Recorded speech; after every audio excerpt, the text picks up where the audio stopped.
Welcome back to another episode of Harmonious at Lunch, the show that fuels your business success. I'm Brandon Gano, your host and guide through the world of harmonious business growth. Today, we're unlocking powerful strategies with industry experts to help your business thrive. If you're a business owner, entrepreneur, or executive, you are in the right place. Join me and our incredible guests today on the journey to clarity, growth, and success. It is time to revolutionize your approach to business. Let's dive in with another episode of Harmonious at Lunch. Welcome back into some more bite-sized business advice. And today we're going to be talking about letting go as a business owner of possibly everyone's two favorite words, optimization and efficiency. So if you already hate this episode, just put a hate comment down below. We'll respond in due time. But I want to bring on a guest today to talk about a different perspective of optimization and efficiency and why we need to let those go in order to grow our business and grow ourselves too. So before we go any further, Michael Garden, welcome to the show and thank you for being here. Oh, thanks so much for having me. I like how you're ginning up the hate response already. I promise I will try to gently guide people towards my point of view and hopefully not get too much hate mail. Here's the thing though, if I don't stir the pot, who will, right? Right. So we just gotta brew those hate comments, leave them below. No. So one of the things about that in particular is, first of all, everybody has differing opinions on everything. Nobody's ever going to agree with everything we say. We got that part. Like we're adults here. We can handle it. But this is an interesting topic because those are two words that are commonly used both in corporate America all the way down to solopreneur. Into everyday life. I mean, you want to optimize the way you do things. You want to be more efficient. I'm really curious to hear your perspective because you're not just agreeing with like, oh, okay, big businesses. You're disagreeing potentially with everybody on the planet. So the floor is yours. I mean, how do you really feel about optimization and efficiency? Sure. So I think we're taught at a very young age through culture, especially, I guess, in the West, I'm talking primarily about US, to be really productive, right? To do a good job, to do things efficiently, and then to have an ear and an eye towards optimization. And the problem that I have with that is that the world itself is kind of inherently uncertain. We are all on a growth path. We are changing what we want, what we don't want, our likes and dislikes. And in that circumstance, it's very hard to optimize for anything. In order to optimize, you have to know exactly what you want. And where this goes with business owners is especially business owners who are stuck or having issues growing, getting to the next level. Maybe it is they are burned out. They had this entrepreneur burnout. You have to step back and say, I don't have to do everything.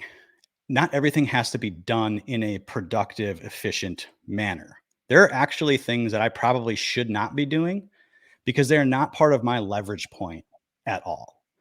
And so we need to, in that way, what happens is like, in order to figure out what you have to do correctly or what the right things are to do, you have to have a more experimental mindset and you have to sort of let go of standards for a bunch of other things. So for example, you're working on different marketing activities and you're not quite sure, which ones are going to work. Well, you also have a customer fulfillment process that really needs to be locked in. Like if you have to focus on marketing and growth, you as the business owner have to focus over there. You can't also focus 100% on that process.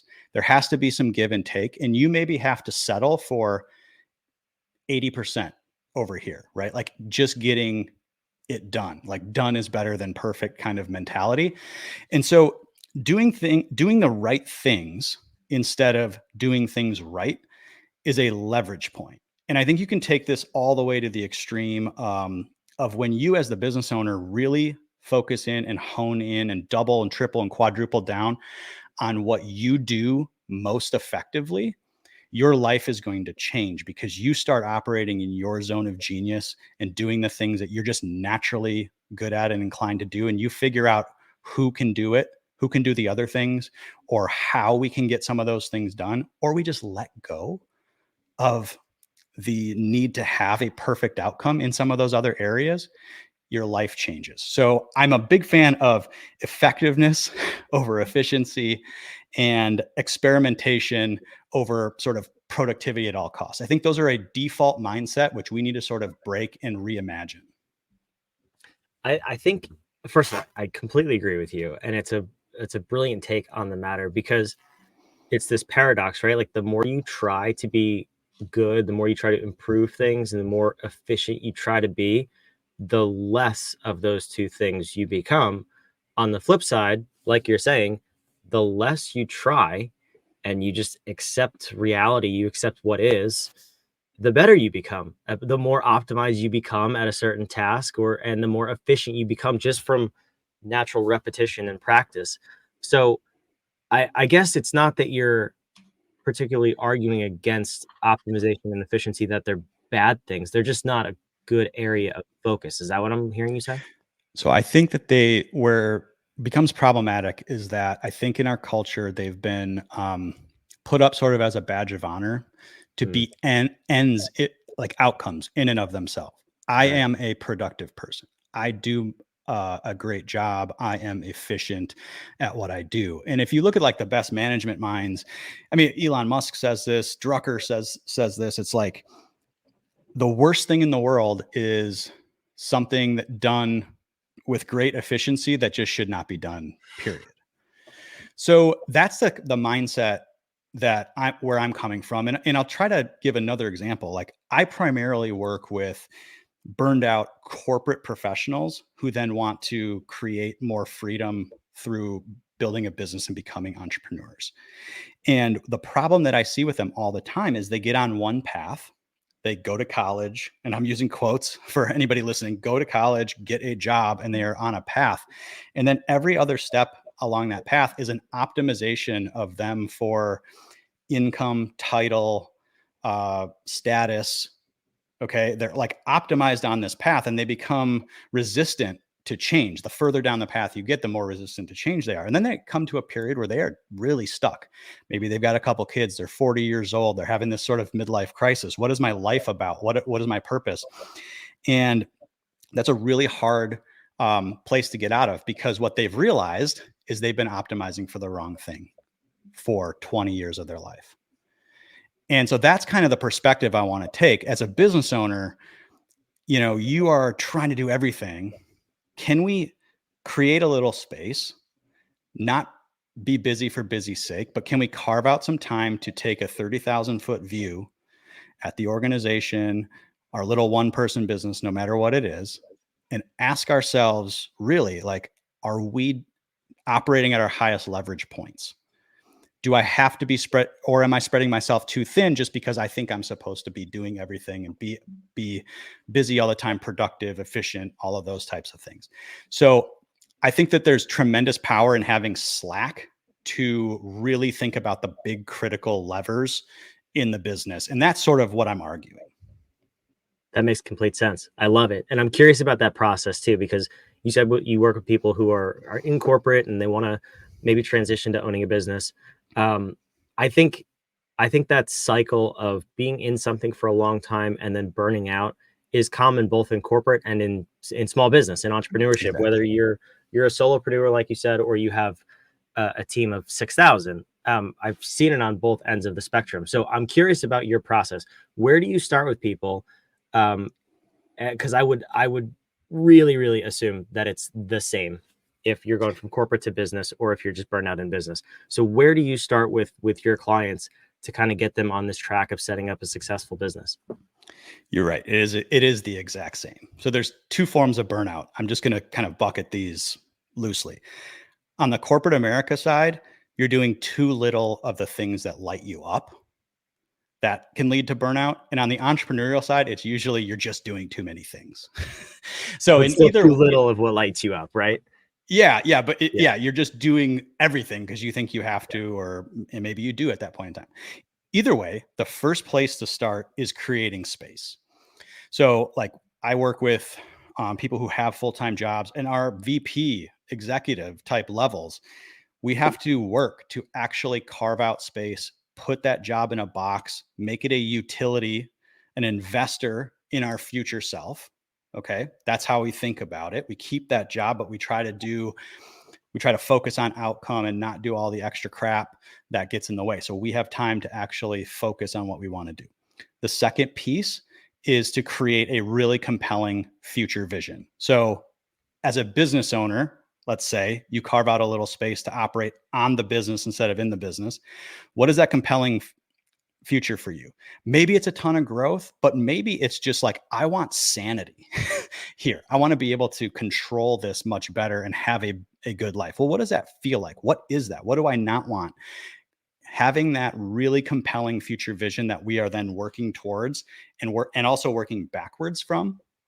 So when you have that, we start operating in the future. Okay, what would that person who has all of those things, how would they act? What would they do? How would they be bolder? What are the steps that they would take? And this comes from I think it's Andy Grove. Like, there's a great story from his Intel days of, he was a really big challenge in the business, and he was meeting with his leadership team, and he was like, hey, if we got fired tomorrow, like and a new CEO came in, what would he do? And the question or the answer immediately was like, get out of microprocessors. I might be butchering the story, but it was like, get out of this one business. And they were like, well, why don't we fire ourselves, walk right back in here and do that? And that was a way of him like sort of operating from a different perspective and coming to the right conclusion. So operate as future self. You need that tie to a future vision of you that is very compelling and very big. And then it's about crafting a business that is heart-centered and heart-aligned with you. So we go through a process that I created called advantage mapping, where we look at your life in 8 different dimensions, 8 different ways that I believe people create advantage from. And it's not just what are my skills and experience. It's like, what are the things that give me energy? What is it about my personality that likes some types of work over others? What are my interests and curiosities? Like, what are the things that I can stick with? And we try to create basically an intersection of you.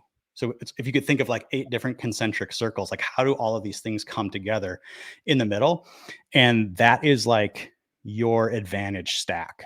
And so then we start a design process of really ideating about what are the different types of businesses we could create that really leverage a huge part of your advantage stack, because that creates odds, like good odds that you are going to succeed. We can't guarantee anything. We know the stats about small businesses and entrepreneurship, but what we're looking at for is, what are high odds paths we can take that are super aligned with who we are today, who we want to become in the future, and just do that instead of in the back of our mind thinking on paper and building spreadsheets about different ways that we could make $20 million, right, that aren't aligned here. We go from kind of heart out.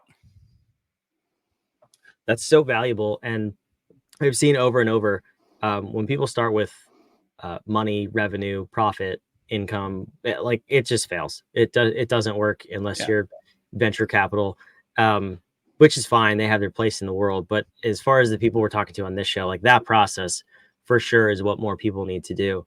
I'm a little bit hung up though on that middle step there, because when you're working with people who have jobs, they're in corporate, and you say future self, think future self, that's easy, for lack of a better term, because you're planning your business, right? And you're starting with heart and impact, mission centered, and you're saying, okay, this is what I want to do, who I want to serve, how I want to do it. When you have a business though, it's one of those things where I think a great analogy is like trying to turn around a 15-foot boat versus a cruise ship. Like, you have momentum, you have customers, you have revenue, you have employees. You can't just say, like IBM did, get out of microprocessors. Maybe you can. I want you to argue me off this ledge, because obviously they did it. But if our only line of business as a small business owner is in one direction, we do this exercise and we realize we hate it. What's the best course of action, instead of just saying, I'm blowing up my business tomorrow and starting over and leaving 20 people unemployed, versus it's a slow calculated shift and we will get there in the next 6 to 12 months. How do you navigate that process? Yeah. So I think originally when I was saying it, I was talking about like I was thinking about the overwhelmed business owner in terms of like, what is the feeling they want to create? What is the problem that they need to solve? But what the example you pose, I would say it's almost the same, because with a corporate person, they have an income stream. It's a job. It's not a business, but it's an income stream that they hate and want to get out of. And what you described was a person who's created a business and maybe is burned out and hates it also. Okay. So we have to get into a space where we are working towards the future that we desire. Okay. So still having that compelling vision of what it is that you want, that who you want to be, how you want to feel, and what you want to do, like all of those things.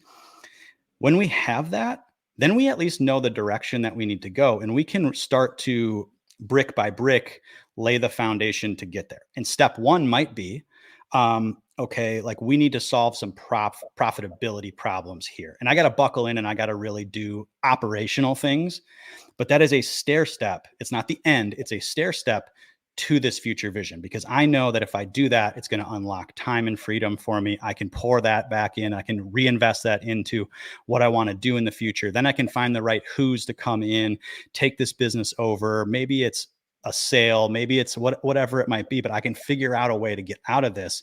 But I have to stay connected every day to that future vision. So what we don't do, we don't like create a vision statement and then throw it in, the the old dresser drawer. And that, like, we have a process we create habits and rituals to literally get connected to that thing every freaking day. So you build the feeling and connection to what you are driving after, because that is a huge importance to people. Because what we just lose touch with it. If we go through a one-time exercise and you lose touch with it, you're going to fail. But if you continue to update it, if you continue to visualize it, if you continue to connect to that vision and that person who is you down the road, then we can go through walls. We can drive through brick walls and obstacles to get there, because we know it's worth it. We've lived it. We're reciting it. And we're connected to it all the time. That makes complete sense. I love that too. We do that with our clients in terms of mission and vision statements as companies. And we always start with asking people, what's your mission and vision? And they're like, hang on, let me go find it. I'm like, no, Yeah. you've already failed. Like, if you don't, Right. first of all, if you don't know it by heart and if you don't use it on a daily basis, it's meaningless. Yeah. So I love that you continue to tie people to their vision. And that's what pulls them forward. So real quick before I let you go, because this all sounds phenomenal. Can you give me an example of a client you've worked with? Because I'm sure so many people can relate to a story of someone who's burned out, whether it was in their job or their own business, and they were able to turn around and make that shift and actually build a compelling future that they love to be a part of, that is now their present. So do you have one that comes to mind, a favorite of yours?